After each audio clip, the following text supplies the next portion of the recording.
পশ্চিমবঙ্গ বানিয়ে দিয়েছেন। সারা দেশের কৃষি উৎপাদনে আমাদের কন্ট্রিবিউশন 3.3, যে পশ্চিমবঙ্গ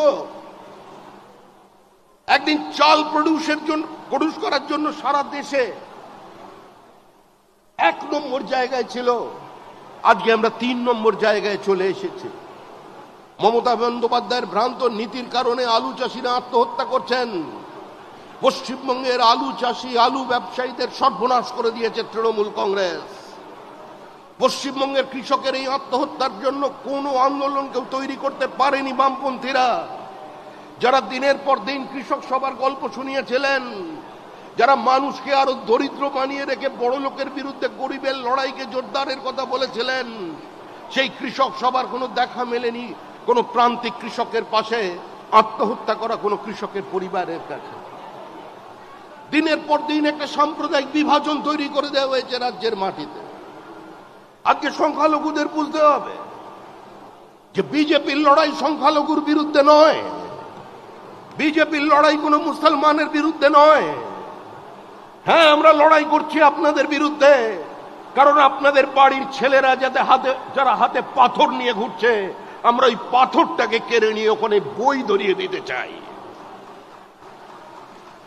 যারা তলোয়ার নিয়ে রাস্তায় নেমেছে, আমরা ওই তলোয়ার কেড়ে নিয়ে তাদের হাতে কলম ধরিয়ে দিতে চাই। এই লড়াই বিজেপির লড়াই, এটা পশ্চিমবঙ্গে বিজেপি করে দেখা।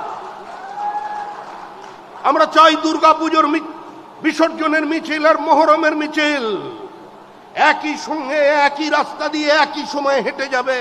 কোনো সংঘর্ষ নেই, কোনো দাঙ্গা নেই, কোনো রাজনৈতিক সম্প্রীতির বিভাজন নেই। পশ্চিমবঙ্গকে বাঁচাতে হবে, এর বহুত্ববাদকে বাঁচাতে হবে, এই মাটিকে রক্ষা করতে হবে, আর তার জন্যই দরকার একটা শক্তিশালী ভারত ভূখণ্ড। আমরা কলকাতায় দাঁড়িয়ে আছি। 1946 সালের পরিস্থিতি তৈরি করে দিয়েছেন আজকে মমতা বন্দ্যোপাধ্যায়। 46 সালে মহিলাদের থাই পর্যন্ত কেটে বিভিন্ন মাংসের দোকানে ঝুলিয়ে রাখা হয়েছিল মধ্য কলকাতায় আতঙ্ক তৈরি করবার জন্য। এই কলকাতার মাটিতে দাঁড়িয়ে স্লোগান উঠেছিল, পহলে পাকিস্তান দেনা পড়েগা তব ভি ভারত স্বাধীন হোগা। এই কলকাতায় মানুষ শুনেছে, কান মে বিড়ি মুহ মে পান লড়কে লেঙ্গে পাকিস্তান। এখানকার মানুষ শুনেছেন, শিক্ষিত মানুষ শুনেছেন, minority has a right to self determination. We want the right of self determination. আত্মনিয়ন্ত্রণের অধিকার চাই, আর তাই ভারত ভাগ মানতে হবে, তবেই ভারত স্বাধীন হবে। এই কলকাতার মানুষ 47-এর 20 জুন দেখেছেন, ডক্টর শ্যামাপ্রসাদ মুখার্জির আন্দোলন দেখেছেন। মালদায় তৃণমূল কংগ্রেসের নেতা, তৃণমূল কংগ্রেসের সাংসদ সুখেন্দু শেখর রায়ের পিতা শিবেন্দু শেখর রায়, যিনি বিবাদমান মালদার জমিদারদের এক জায়গায় করে নিয়ে কলকাতায় পৌঁছেছিলেন ডক্টর শ্যামাপ্রসাদ মুখার্জির কাছে। বাংলার ইতিহাস আমাদের পাঠ্যপুস্তকে আজ শিবেন্দু শেখরের নাম নেই। লিগ্যাসি এনজয় করছেন অন্য লোক, কিন্তু যার কারণে আজকে মালদায় আমরা বসবাস করছি, ওটাকে ভারতবর্ষ বলতে পারছি, তার মধ্যে সবচেয়ে বড় অবদান যদি কারোর থাকে, সে শিবেন্দু শেখর রায়ের অবদান, শ্যামাপ্রসাদ মুখার্জির লড়াইয়ের ফসল। আমরা নদিয়ার রানী জ্যোতির্ময়ীকে পাঠ্যপুস্তক থেকে তুলে দিয়েছি, যিনি সরাসরি লন্ডনে গিয়ে আন্দোলন করেছিলেন, ধর্ণা দিয়েছিলেন, ব্রিটিশকে বোঝাতে চেয়েছিলেন যে নদিয়া চাই, নদিয়ার একটা অংশের উপরে আমাদের অধিকারকে প্রতিষ্ঠিত করতে হবে। আমরা সেই ইতিহাস ভুলিয়ে দিচ্ছি।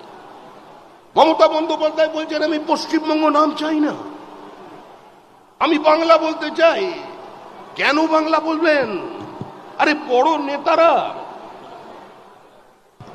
নেতারা তো শেষে বক্তৃতা করে, বলছেন ওয়েস্ট বেঙ্গল সবচেয়ে পরে আসে, ডাব্লিউ থাকবার কারণে, তাই ওয়েস্ট বেঙ্গল শব্দটা তুলে দিয়ে শুধু বেঙ্গল করে দিতে হবে। আসলে এর পেছনে একটা চক্রান্ত আছে। চক্রান্ত হচ্ছে ইতিহাস বিকৃতি করবার চক্রান্ত, ইতিহাসকে ভুলিয়ে দেবার চক্রান্ত। মমতা বন্দ্যোপাধ্যায় কোনোদিন 21শে জুলাইয়ের সভায় প্রথম বক্তৃতা করেছেন? মমতা বন্দ্যোপাধ্যায়ের কোন নেতা কোনোদিন কোন সভায় গিয়ে বড় নেতা প্রথমে বক্তৃতা করেন?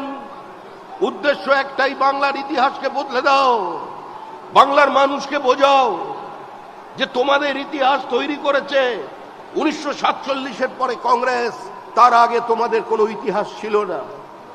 কংগ্রেসের গর্ভ থেকে জন্ম নেওয়া তৃণমূল কংগ্রেস ডিএনএ বদলাতে পারেনি, তৃণমূলের পাশ থেকে কংগ্রেস শব্দটাকে তুলে দিতে পারেনি। পশ্চিমবঙ্গের মাটিতে দাঁড়িয়ে আজকে আমরা নিজেদের প্রাসঙ্গিক করার জন্য একটার পর একটা বলিদান দিয়েছে।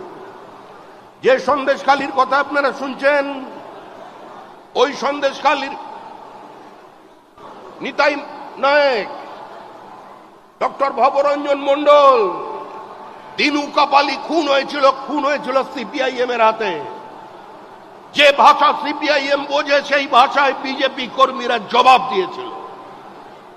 আমাদের 7 জন খুন হয়েছিল শুধুমাত্র সন্দেশখালীতে 90-এর দশকের শেষ দিকে। বাদবাকি সংখ্যাটা সিপিআইএম এর কাছ থেকে জেনে নেবেন বিজেপি কিভাবে জবাব দিয়েছিল। নম্বরের হিসাব আমি এখানে করতে দাঁড়াইনি। গড়বেতা, চন্দ্রকোনা রোড, 17 জন শহীদের ছবি, অতিবাম আক্রমণের শিকার দিনের পর দিন তারা করেছে। বিজেপি তাদের মতো করে জবাব দিয়েছে। কিন্তু 21-এর নির্বাচনে ফল বেরোবার পর যে আক্রমণ তৃণমূল কংগ্রেস করেছে, যে বর্বরচিত আক্রমণ তৃণমূলের পক্ষ থেকে নেমে এসেছে, তার উত্তর আজকে মানুষ দেবে। মানুষ তার জন্য প্রস্তুত আছে।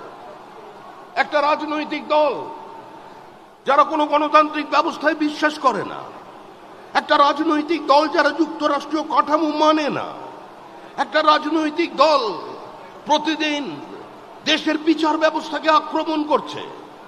একজন মুখ্যমন্ত্রী যিনি অশোক স্তম্ভের নিচে বসে সরকারি দপ্তর থেকে প্রধানমন্ত্রীকে আক্রমণ করছেন। একটা বিধানসভা, যে বিধানসভা স্পিকার সারা ভারতবর্ষের সংসদীয় গণতন্ত্রের সমস্ত রীতিনীতিকে ধূলিসাৎ করে দিয়ে আজকে বিধায়কদের বক্তব্যকে এক্সপাঞ্জ করছেন ওয়াকআউটের পর। আজকে সে দেশে, অন্তত সে রাজ্যে কোনো গণতন্ত্র নেই, সেখানে কোনো সাংবিধানিক ব্যবস্থা নেই। কলকাতা বিশ্ববিদ্যালয়ের উপাচার্য তিনি রাজ্যের মুখ্যমন্ত্রীকে বলছেন যে আপনি বলুন আমাদের উচ্চশিক্ষার ভবিষ্যৎ কোন দিকে যাবে, আপনি আমাদের আলো দেখান। কোন কলকাতা বিশ্ববিদ্যালয়, কোন বাঙালি বিরোধী পার্টি বিজেপিকে বলছেন বাংলা ভাষায় ইউনিভার্সিটির কনভোকেশনের বক্তৃতা কে দিয়েছিলেন রবীন্দ্রনাথ ঠাকুর, এবং ডেকে এনেছিলেন ডক্টর শ্যামাপ্রসাদ মুখার্জি। সমস্ত সংখ্যালঘু আজকে ছাত্রছাত্রীরা সেদিন সেই বক্তৃতাকে বয়কট করেছিলেন দেব ভাষার বক্তৃতা বলে। ইতিহাস ভুলিয়ে দেওয়ার চেষ্টা করছেন আজকে আমাদের নেতারা। ব্রিটিশ বড়লাটের সামনে দাঁড়িয়ে স্যার আশুতোষ বলতে পারতেন, ministers may come and go, chancellors may blossom and perish, but my university, fellow graduates, your university will go on forever. Kolkata বিশ্ববিদ্যালয়কে যিনি আমার বিশ্ববিদ্যালয়, আমাদের বিশ্ববিদ্যালয় বলতে পারতেন, আজকে সেই কলকাতা বিশ্ববিদ্যালয়ের উপাচার্য বলছেন আমাদের আচার্যকে রাজ্য সরকার চায় না আমি আপনার সঙ্গে দেখা করি, সেজন্য আপনি কোনো ওয়েলকাম গেস্ট নন। বিধানসভা স্পিকার বলছেন যে এখানে রাজ্যপালকে আসতে হলে আমার কাছ থেকে পারমিশন নিয়ে আসতে হবে। এই পরিস্থিতির অবসান চাই। আমরা আপনাদের কাছে এসেছি আজকে একটি বিশেষ অনুষ্ঠানে, কিন্তু আমাদের সমস্ত কর্মীরা এই বিশ্বাস রাখুন এই নির্বাচনটার কোনো রাজনৈতিক দলের হাতে নেই।